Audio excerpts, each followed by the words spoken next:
Yes, I'm aware that the Armenian forces have been shelling civilians in Azerbaijani cities. Um, I think that Azerbaijan is carrying out its war effort in a smart way. Rather than relying on a traditional heavy assault by lots of troops to try to break a hole in the Armenian line and then in blitzkrieg fashion try to penetrate deep into occupied territory, which would be very costly in terms of human life and equipment. Azerbaijan is instead relying on unmanned aerial vehicles to conduct precision strikes against high-value Armenian military assets like air defense systems, tanks, artillery, multiple launch rocket systems.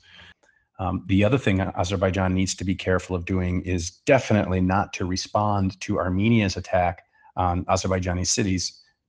in the same way by attacking Armenian cities, because if Azerbaijan does, then that could give Russia and the Collective Security Treaty Organization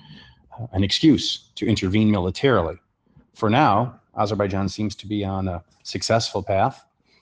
because Armenia really doesn't have a way to defend effectively against these drone strikes.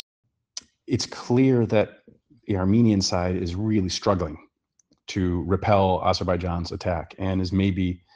in desperation launching attacks against Azerbaijani cities and mobilizing all men under 55 years of age or under 56 to rejoin the army. And so I would guess there are a lot of Armenian people, both civilians and soldiers, who are frightened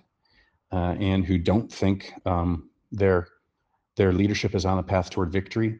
and might be willing to find a peaceful way, at least for themselves and their families, out of this horrible. If the current trend continues, it seems to me that Azerbaijan will succeed in consolidating in liberating its territories of Füzuli and Cəbrayıl in terms of the occupied territories, as well as the northeastern district of Ağdərə in Nagorno-Karabakh. And so, in effect, the political map would change, and then Azerbaijan would be able to enter negotiations on the full withdrawal of all Armenian troops from all occupied territories, and then on the political legal future of Nagorno-Karabakh from a much stronger position, in fact, from a position of strength.